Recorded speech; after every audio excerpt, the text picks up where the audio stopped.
খুব অবনতি ঘটেছে, আইন শৃঙ্খলা পরিস্থিতির, এমনকি মামলা করতেও ভয় পাচ্ছে। কোথায় আসলে বিচার পাবে? রাজধানীর গুলশানে একটি মাদ্রাসায় একজন মহিলাকে হচ্ছে ঠান্ডা পানি দিয়ে শীতের ভিতরে এক ধরনের নির্যাতন করা হয়েছে, যেটি গুলশানের মতো একটি ভদ্রপল্লীতে বর্বরতাই বলা যায়। কোথায় যাচ্ছে আমাদের সমাজ? আপনার বিশ্লেষণটাই শুনতে চাই শুরুতে। এখানে দেখুন, এগুলোকে বিচ্ছিন্ন ঘটনা হিসেবে দেখার কোনো ফুরসত নেই, বরঞ্চ এগুলো যে বিভিন্ন সময় এবং ধারাবাহিকভাবে যে আমরা যে বলছি এভরিডে ভায়োলেন্সের যে নোশন, যে ধারণা, যে চর্চা, সেগুলো একটি বহিঃপ্রকাশ। বাংলাদেশে তো এটি শুধুমাত্র আজকে ঘটছে তা না, প্রতিনিয়ত প্রতিদিনই, বিশেষ করে নারীর বিষয়টি গত ১.৫ বছর অত্যন্ত নাজুক অবস্থায় গিয়েছে।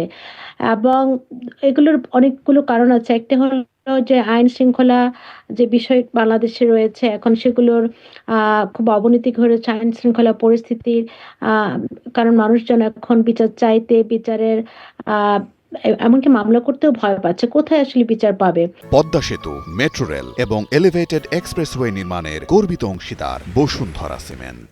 তো একটা হলো আইন শৃঙ্খলা আর যে অবনতি, এবং অন্যান্য সময় যে থেকে যে বিশেষ একটা সময় আমরা অতিক্রম করছি, যেখানে আপনার মবের যে একটা বিষয় হচ্ছে, যেখানে আপনার যেখানে নৈরাজ্যের একটা বিষয় তৈরি হচ্ছে, এবং নির্বাচনকে কেন্দ্র করে আরো অনেক বেশি সন্ত্রাসের যে আশঙ্কা হচ্ছে, সবকিছু মিলিয়ে কিন্তু সকলের জন্য অনিরাপদ একটা বিষয় হয়ে উঠছে।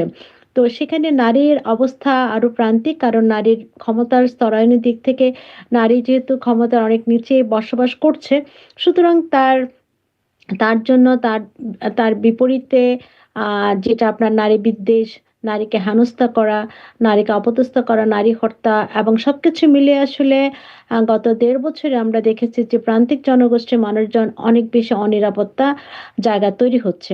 এখন সবসময় এটা ছিল, বিষয়টি এমন না যে ১.৫ বছর হয়েছে, এর আগে হয়নি, এর আগেও হয়েছে। কিন্তু আমরা কিছু বিষয়কে মাথায় রাখি যে আসলে এগুলোকে ব্যক্তিক সহিংসতা এইভাবে না দেখে, রাষ্ট্রীয় কাঠামোর যে কাঠামোগত সহিংসতাকে আমরা আশকারা দিচ্ছি, তারই মাধ্যমে আসলে একভাবে উৎসাহিত হচ্ছে যে ব্যক্তিক পর্যায়ের অপরাধ মনস্কতা।